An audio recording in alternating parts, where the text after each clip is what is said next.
And welcome back to my channel Exam Key Point Dentistry.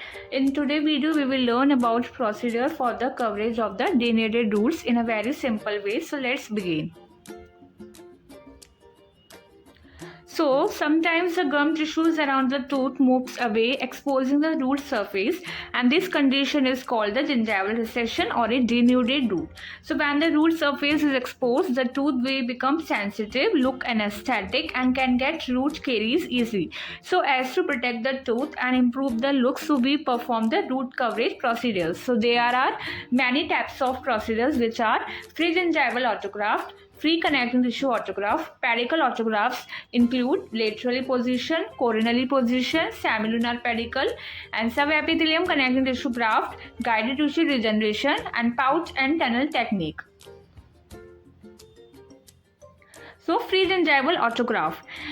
In this, what is this? A small piece of tissue is taken from the palate, which is the roof of the mouth, and it is placed over the exposed root area. So it will help to increasing the attached gingiva and cover the root surface partially. So what are the procedures? First one is preparation of the recipient side. Second is obtain the graft from the donor side. Third one is transform and immobilization the graft. So preparation of the recipient side. So first what we will do in this, we will do scaling and the root planning. So this is done to remove the soft cementum, plaque and calculus which is adherent to the root surface, the root biomodification, and it will be done using the citric acid with a pH 10. It will be immersed in a cotton pallet and burnished on the root surface for around 3 to 5 minutes. It will be done to open the dentinal tubule as well as expose the connecting tissue, root, and this is done to prevent the apical migration and enhance the attachment and provide clot stability. So incision will be given at the horizontal incision in the interdental areas above the cement enamel junction, and vertical incision will be given along the line angles of the adjacent tooth using the 15 blade. Then what will we do? The tissue is retracted and excised, thereby creating a periodontal connecting tissue bed, and an aluminum foil will be placed on this recipient side. Then the template will be made, basically get the pattern of the graft. So in this diagram you see a horizontal incision is given above the CE junction, and a vertical incision is given along the line angles of the adjacent tooth.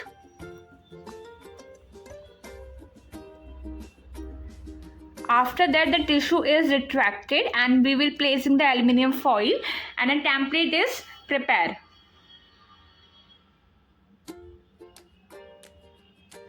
Now the second, obtain the graft from the donor side.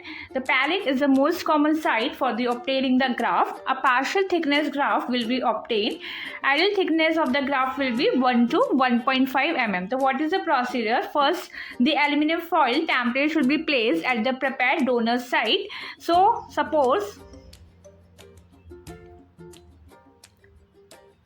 this one is a template foil. So this template foil is placed around at the palate,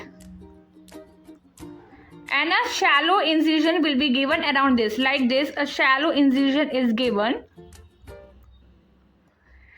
at one edge. Along a deep incision will be given. It means at the burnt edge. It means like at the burnt edge, a deep incision will be given. This one, suppose a deep incision will be given, and from this edge a tissue forceps will be used to retract and to hold this edge, and the whole of the graft will be excised and retracted.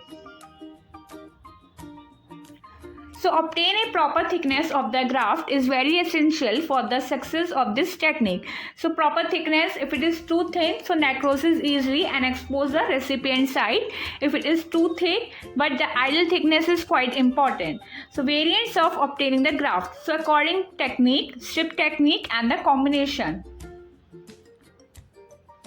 So according technique, in where the graft will be obtained, an alternate incision will be given on the opposite side of graft. Suppose this one is graft, so you will give first incision there, then opposite of the side, then there, then this one. Strip technique.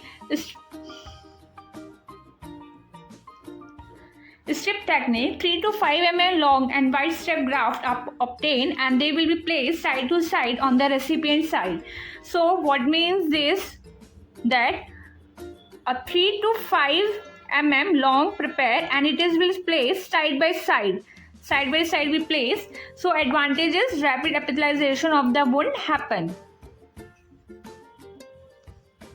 So the wound will be healed 1 to 2 weeks. The third one is transfer as immobilize the graft. So excessive blood clot will be removed. Position the graft at the donor side and avoid the dead space between the graft and the recipient side. Avoid the excessive tension and unnecessary trauma. So suturing will be done. Tracking suturing have to be placed.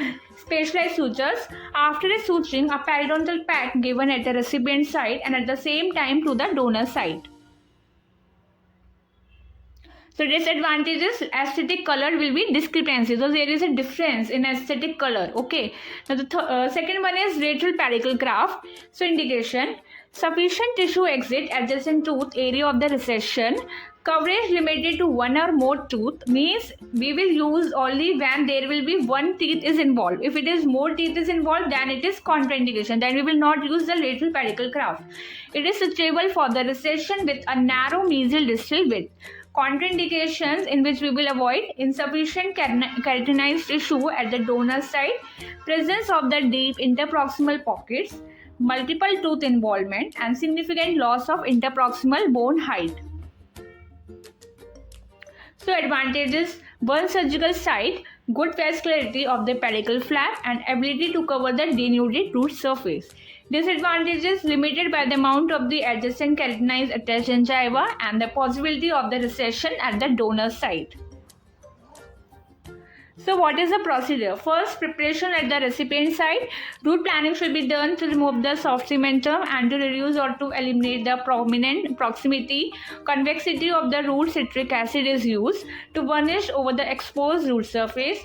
Basic incision outline, the donor flap should be 1.5 times the size of the recipient. So the donor flap should be more than the recipient side. Area to be covered 3 to 4 times longer than it is wide. V-shaped incision is made above the exposed root with a number 15 scalpel blade. V-shaped incision, that is removed given a bevel incision or the opposite side of the donor area to permit overlap of the flap. So this tooth is denuded, so it has to be coverage of the root.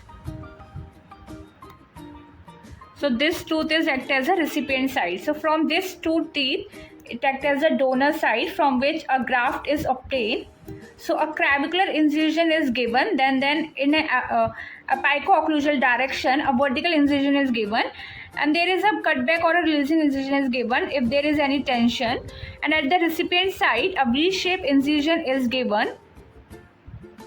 After that, this flap is reflected and placed on this tooth in an above the cemento-enamel junction like this one.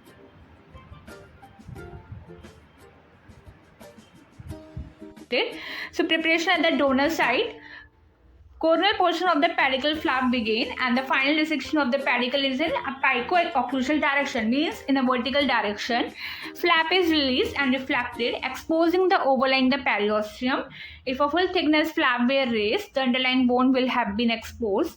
When attempting to position the pedicle flap over the recipient side, if tension is encountered, a cutback or releasing incision will be required to dissipate the tension. The pedicle flap is positioned coronally to 1 to 2 mm onto the enamel of the recipient side. All sutures are interrupted except for the spring sutures, which is used to pull the papilla interproximally and hold the tissue tightly against the nape of the tooth. So thank you for the watching. Please like and share and subscribe my channel. See you in the next video.